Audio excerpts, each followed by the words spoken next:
There's a comfortable lie that almost everyone believes, that you can live your way today and still build power tomorrow. It cannot. Either you discipline everything or you lose everything, even if you haven't realized it yet.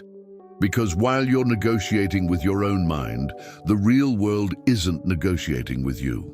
While you talk too much, overreact, spend uncontrollably, someone is silently building something that will overtake you without warning. And the worst part, you won't even understand how it happened. The truth is harsher than it seems. You don't lose because you lacked opportunity. You lose because you lacked control. Control of the mind which is easily distracted. Control of words which are spoken without thinking. Control of actions which follow impulse instead of strategy. Control of money which slips away like sand in the hands of those who don't respect the game. And here's the point that nobody wants to tell you clearly. There is no middle ground. Either you take charge or someone or something takes charge for you. But there is a way out, and it's not about motivation nor about pretty phrases. It's in a silent code, applied every day away from the eyes of others, and most importantly, away from the excuses you yourself created.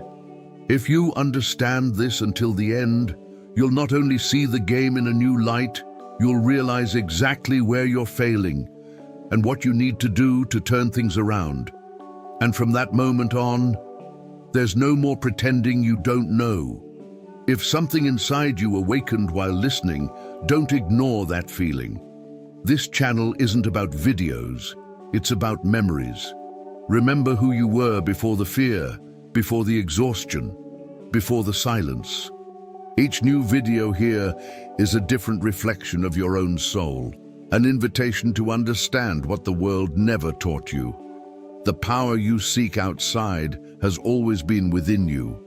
If you feel that this journey speaks to what lives silently within you, sign up now. Not to follow yet another creator, but to reconnect with something the world tried to make you forget. Because here, every word was made to heal, each reflection to awaken, and each video serves as a reminder. You are not alone on the path back to yourself. Click on subscribe and turn the algorithm into a daily reminder of who you really are.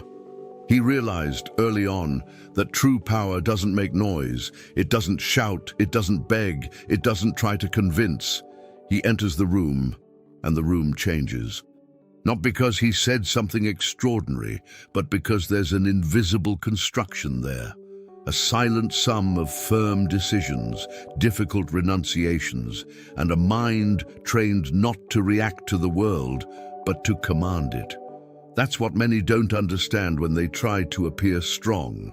They talk too much, explain too much, want to prove too much, and, in the process, deliver exactly the opposite of what they desire: weakness.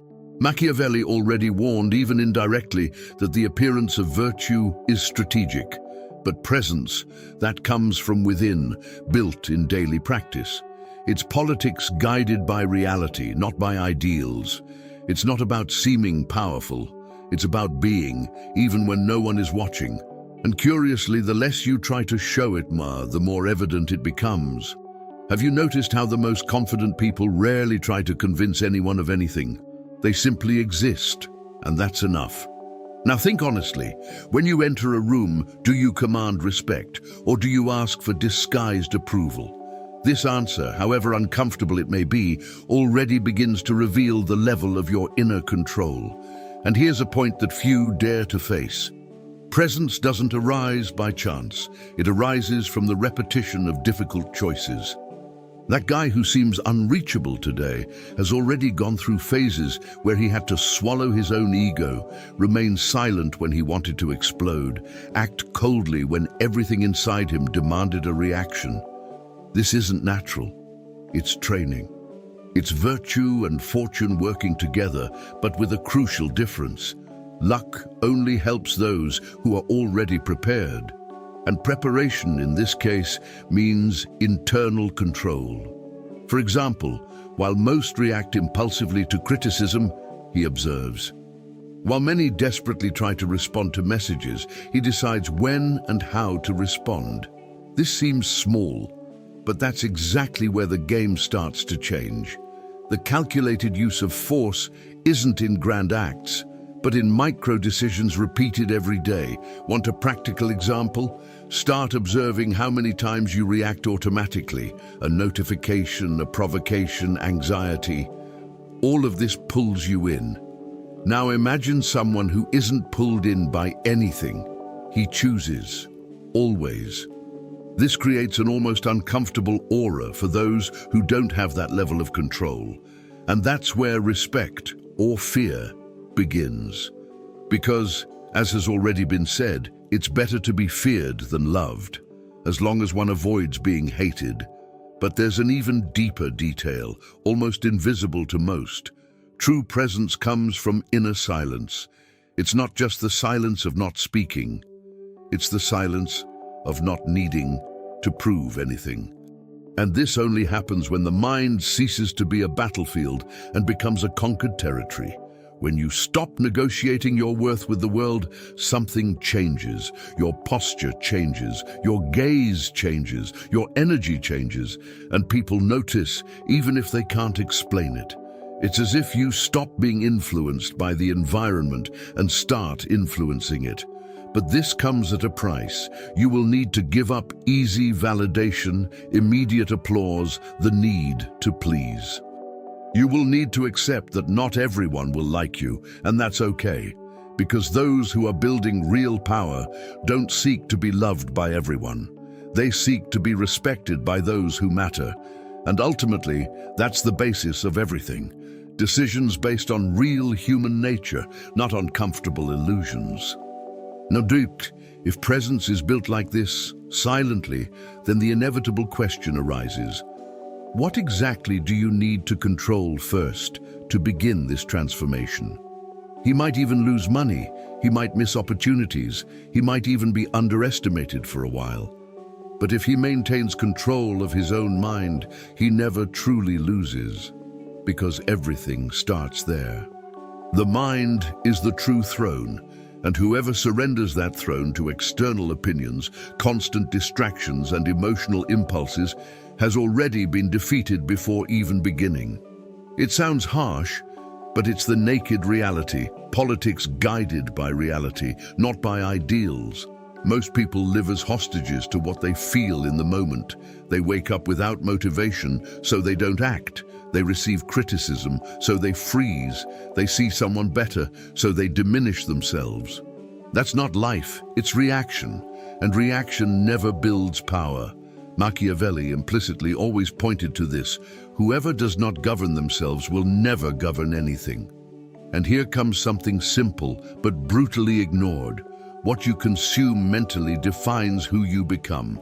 Chaotic news, superficial social media, constant comparisons, all of this fragments your mind.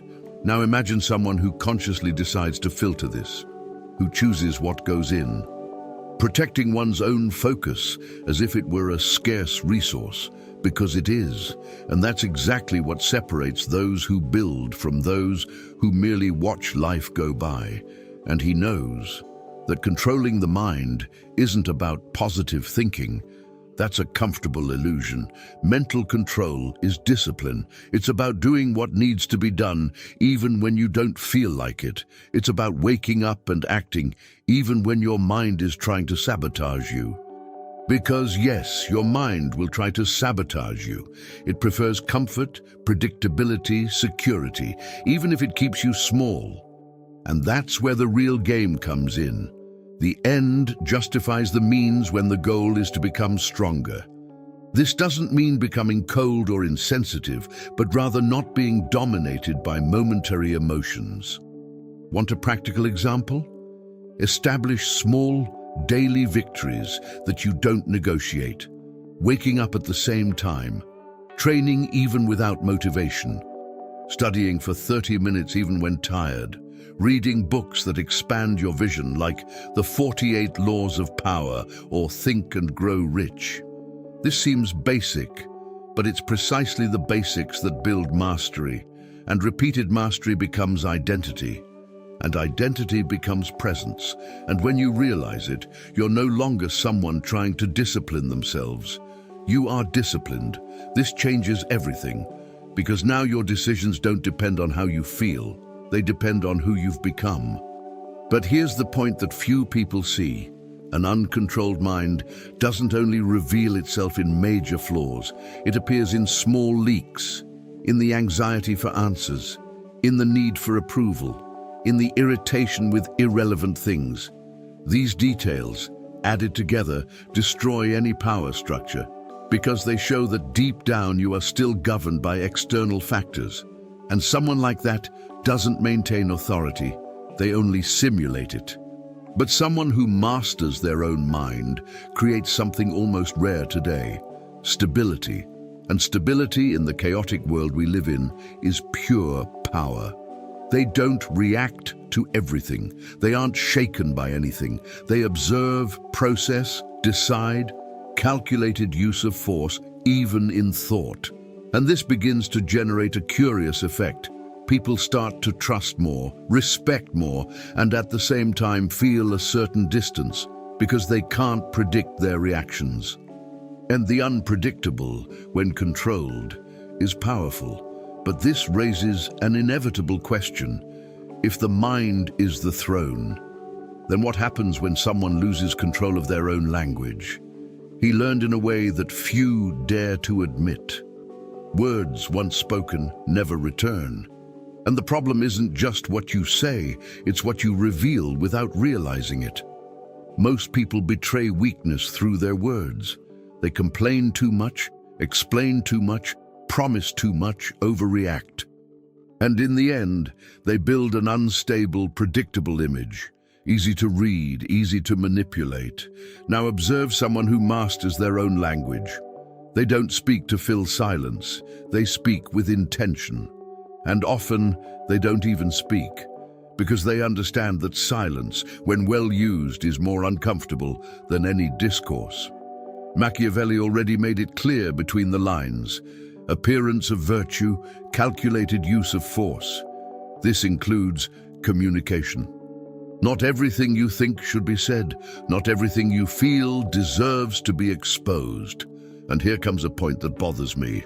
Those who talk too much are usually trying to compensate for a lack of internal control.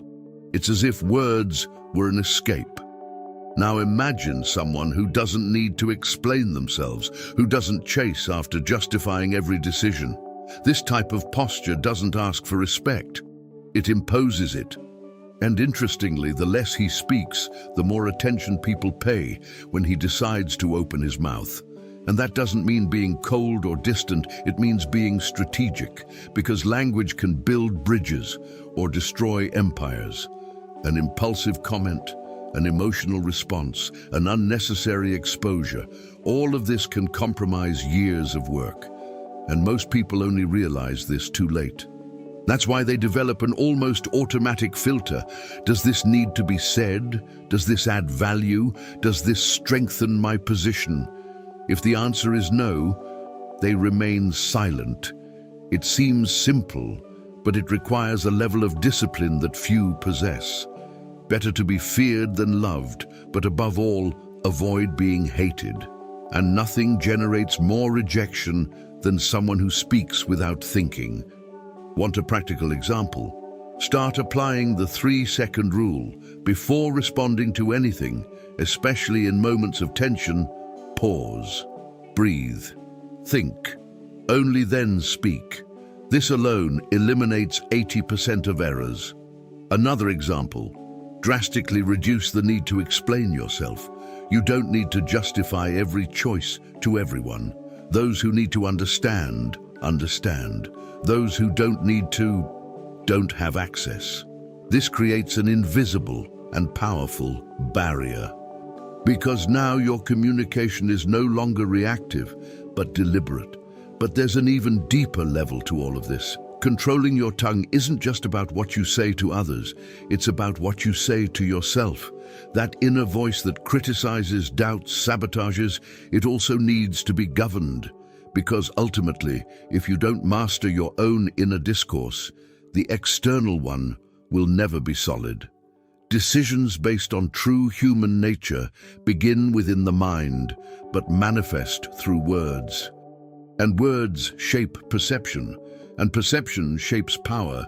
It's a cycle, and whoever understands this plays on another level. But even with mind and tongue under control, there's still something that betrays an unprepared man even before he opens his mouth: his movements, the way he acts, reacts, and positions himself in the world. Before even saying a word, he has already been judged. The way he enters a room, the rhythm of his step, his gaze, his gestures, everything communicates. And here's an uncomfortable truth. Most people betray themselves through their bodies before they even open their mouths. Hurried movements, constant restlessness, excessive gestures, all of this reveals anxiety, a need for approval, a lack of inner control. Now observe someone who controls their movements. They don't move aimlessly, they don't react impulsively. Every action seems to have a purpose, even if it's simply remaining silent. This isn't natural, it's trained. It's the calculated use of force applied to the body, because the body at its core is a reflection of the mind, and a disorganized mind always leaks through movements. Machiavelli, when speaking of power and image, touched precisely on this. The appearance of virtue isn't just about morality, it's about posture. It's about how you present yourself to the world, and in the real game, that weighs more than pretty words. Now think about this. When someone sees you from afar, before any conversation, what does your body communicate? And he understands that acting on impulse is one of the greatest forms of modern weakness. The person who reacts too quickly, who responds immediately, who acts to prove something, is being controlled, not controlling. And this completely breaks down any power structure, because power requires time, analysis, strategy, politics guided by reality, not by ideals. Not every provocation deserves a response. Not every opportunity should be accepted. Not every move needs to be made. Knowing when not to act is as important as knowing how to act. Want a practical example? In a discussion, try not responding immediately. Observe. Let the other person speak more. The more they speak, the more they reveal. Another example, when making important decisions, financial, professional, emotional, never decide in the heat of the moment. Create a personal rule. I always decide the next day. This alone eliminates impulsive decisions that are costly. Your own loyal armies are not built in haste. They are built with consistency, and your life follows the same logic. But there's something even more subtle and powerful. Movements aren't just physical actions, they're patterns, routines, habits, and that's where most people fail. They want to change their lives, but maintain the same patterns. They want respect, but continue to act predictably and emotionally. And they don't realize that deep down, they're reinforcing their own limitations every day. Those who understand the game, however, begin to adjust small behaviors. They reduce unnecessary exposure, choose better where they are, who they talk to, how they react. Constant adaptability. They aren't rigid, but they aren't chaotic either. They adapt, but intentionally. And this creates something rare: strategic consistency. And when someone becomes consistent, they begin to build something that many ignore until it's too late: real autonomy. Because in the end, it's no use controlling your mind, words, and actions if you still depend on others to survive. He understood something few dare to face. Without financial control, there is no freedom, only illusion. It may seem harsh, but it's the truth. Most people talk about independence, power, choices, but remain trapped by bills, debts, and dependence on others. And those who depend obey, always. No matter the pretty speech, in the real game, money is time, it's choice, it's autonomy. Machiavelli, even without directly discussing finance as we understand it today, already pointed to the logic behind this. One's own loyal armies. Translating to the modern world, one's own resources. Those who don't have them are vulnerable, and vulnerability never combines with power. Now observe the majority. They earn, spend, repeat. They live on autopilot. They never build reserves, never think long-term, never create a safety margin.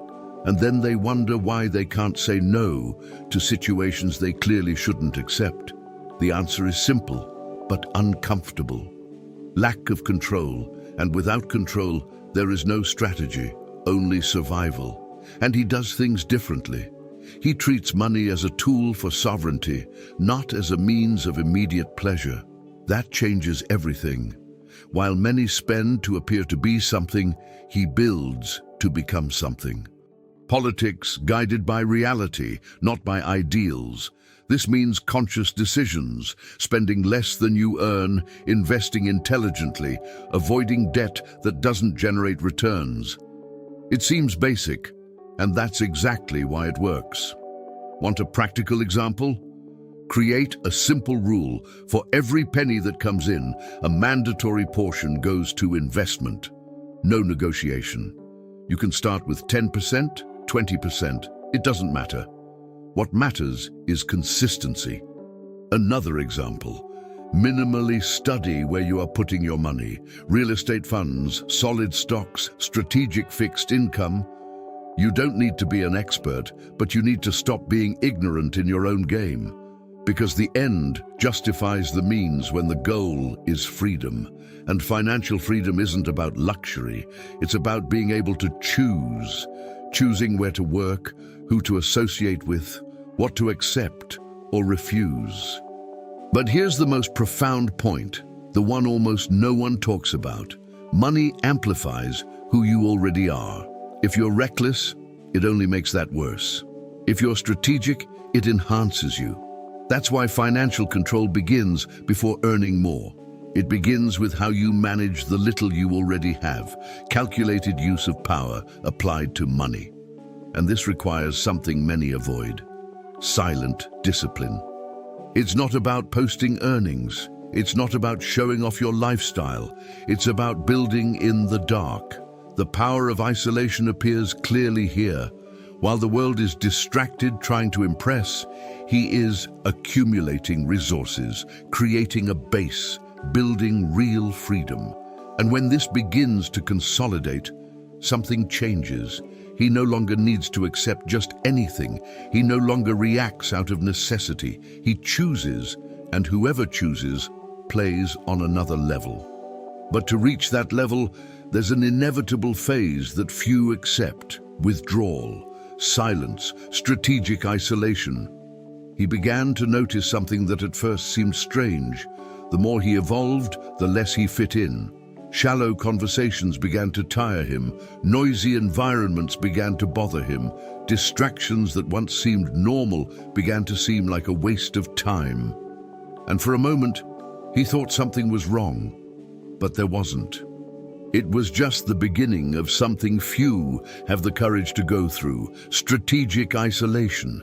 Not the isolation of escape, of pain, of rejection, but the isolation of construction, where you distance yourself not because you hate the world, but because you have decided to build something that the world doesn't yet understand.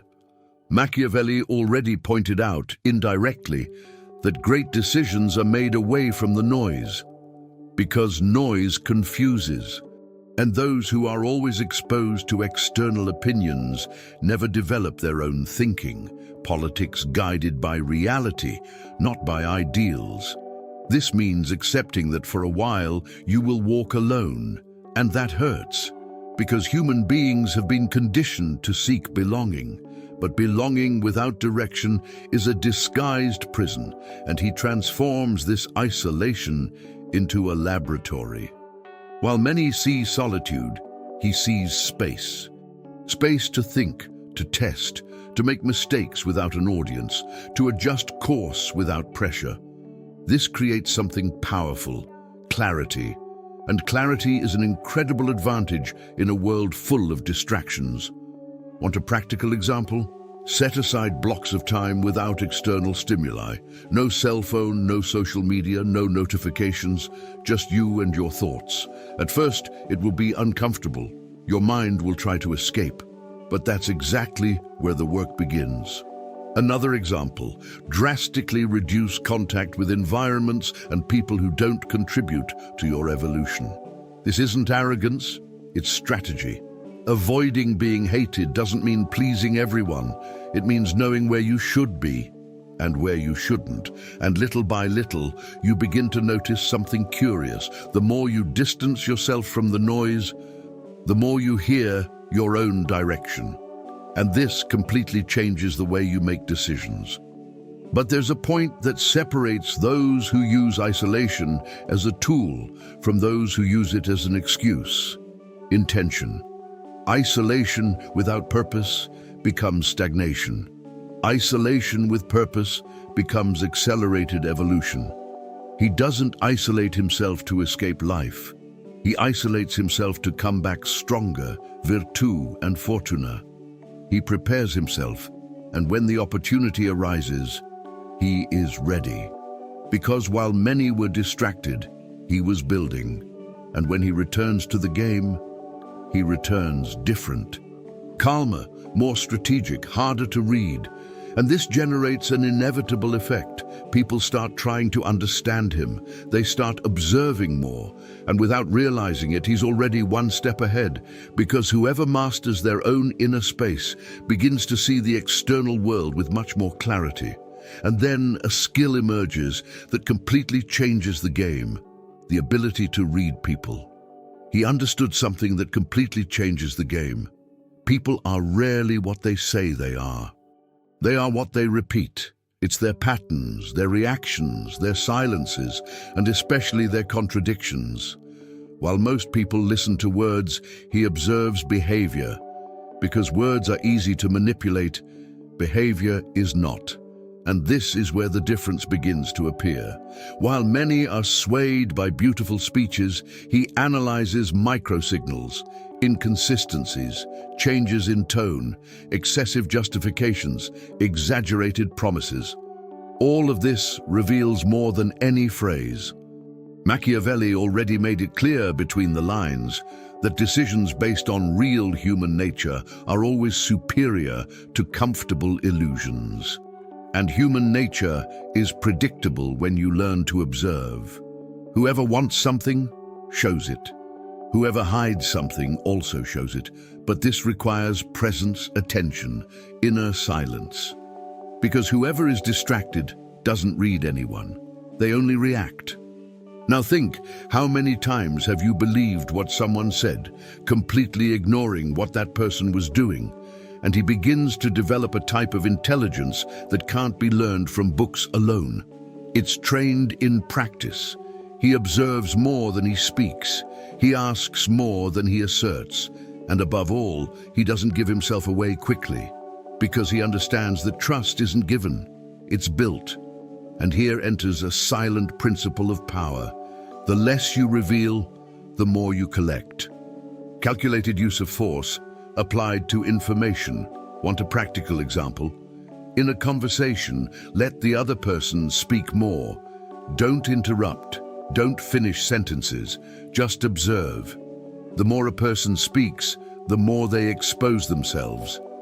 Another example, pay attention to how someone treats those who can't offer anything in return.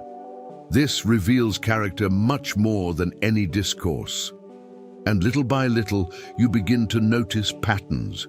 The manipulator contradicts themselves. The insecure person over-explains. The arrogant person tries to dominate the conversation. And when you learn to identify this, you stop being surprised. Your own loyal armies begin to form from these observations because you start to choose better who enters your life. But here's the most strategic point of all. Reading people isn't about judging. It's about predicting. He doesn't react to what happened. He anticipates what might happen, and that completely changes his positioning, because now he's no longer reactive. He's strategic, constant adaptability. He adjusts his posture according to who's in front of him, without losing his own essence. And this creates a silent advantage. He's rarely caught off guard, because he's already seen signs before. He's already identified patterns. He's already understood intentions. And in the real game, that's worth more than any technical skill. But this ability brings an inevitable consequence. You start to realize that not everyone deserves access to your space. And that's where a code that few respect comes in. But that defines everything: loyalty. He stopped romanticizing loyalty. That was one of the quietest and most decisive turning points, because most people treat loyalty as a feeling, something beautiful, automatic, almost guaranteed. But in the real world, loyalty is structure. It's built, tested, observed, and above all, limited. Not everyone deserves access to your time, your energy, your decisions. And when you distribute that indiscriminately, you weaken your own kingdom. Machiavelli already taught, albeit indirectly, that maintaining your own loyal armies is essential. And that starts with the closest relationships. Because those who are by your side directly influence your direction. Now observe the common mistake: trusting too quickly, opening up too much, giving too much, and then getting frustrated. That's not bad luck, it's a lack of discernment. Politics guided by reality, not by ideals. Not everyone who smiles is with you. Not everyone who is close is rooting for you. And accepting that doesn't make you cold. It makes you strategic. And he begins to apply a simple but powerful filter. Access is earned, not granted. This completely changes the game. Because now he doesn't seek to be accepted by everyone. He selects who stays. Better to be feared than loved, but above all, avoid being hated unnecessarily. This means maintaining composure, respect, but without naivete. Want a practical example? Observe consistency over time. Loyalty isn't proven in words, but in repeated actions. Those who only show up when they need something aren't loyal. Another example: test boundaries. See how the person reacts when you say no. In those who respect, understand. Those who pressure, manipulate. It's that simple. And more, stop sharing big plans with those who haven't shown real commitment, because many people applaud at the beginning, but disappear when execution requires sacrifice. And in the power game, poorly distributed information is weakness. Calculated use of force also means knowing what not to say and to whom not to say it. But there's an even deeper point to all of this. Loyalty begins with you.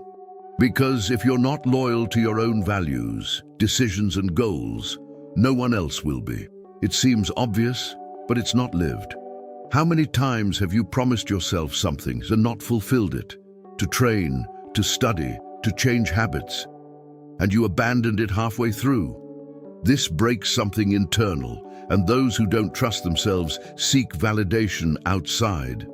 And those who seek validation outside accept any relationship. That's why the code begins within. Virtù and fortuna. Internal discipline repeated, built in silence. And when this strengthens, something changes. You stop needing many people and start choosing a few right people. And this creates a solid structure, because now you're not surrounded, you're protected. But when this internal structure consolidates, a state emerges that few achieve and even fewer sustain: the untouchable mindset. He didn't become cold, he became stable. And that's a difference few understand, but it changes everything.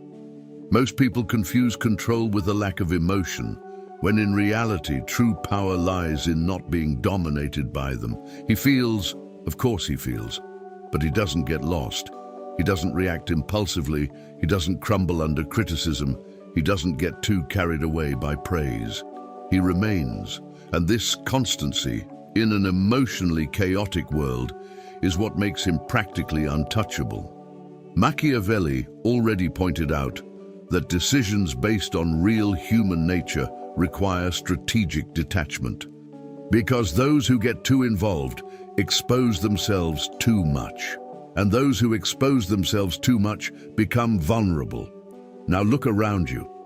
How many people live at the mercy of what others think? A criticism ruins the day. A compliment sets the mood. That's disguised emotional dependence, and dependence never builds power. He understood this early on, or learned it the hard way, and he decided he would no longer be governed by external factors. And this completely changes how he positions himself in the world. He doesn't seek approval. He doesn't engage in unnecessary disputes. He doesn't need to prove anything to anyone, because he has already built something inside that cannot be shaken from the outside. That is virtù. And when the opportunity arises, fortuna, he is ready. Want a practical example? Start reducing your reaction to external validation. Received a compliment? Thank them and move on. Received criticism? Analyze it and discard what doesn't work. Simple. Another example, stop explaining your decisions to those who are not at the same level of responsibility as you. Not everyone needs to understand your path. And more, develop the ability to be comfortable in silence, without needing to fill it with justifications, stories, or exposition. This creates an invisible barrier, because now you are not easy to access, nor to destabilize.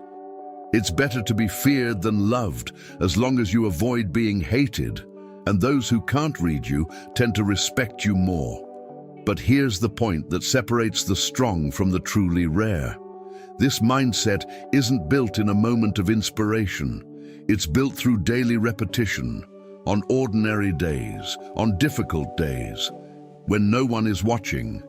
Calculated use of strength, applied to one's own behavior. They choose consistency over emotion. They choose discipline over comfort. They choose silence over reaction. And this, over time, creates an internal shield. Not perfect, but sufficient to withstand any external pressure. And when someone reaches this level, something curious happens. They stop being influenced by the environment and start influencing it without apparent effort, without needing to prove anything, just presence, just consistency, just control. And then everything converges to an inevitable endpoint, because understanding all this is useless if it's not applied as a daily code. He realized, perhaps late, perhaps early, but he realized knowledge without execution is just a sophisticated illusion. No matter how much you understand about mental control, language mastery, action strategy, or financial management, if it doesn't translate into daily behavior, you remain in the same place. And here's the point many avoid facing. Discipline isn't about knowing what to do.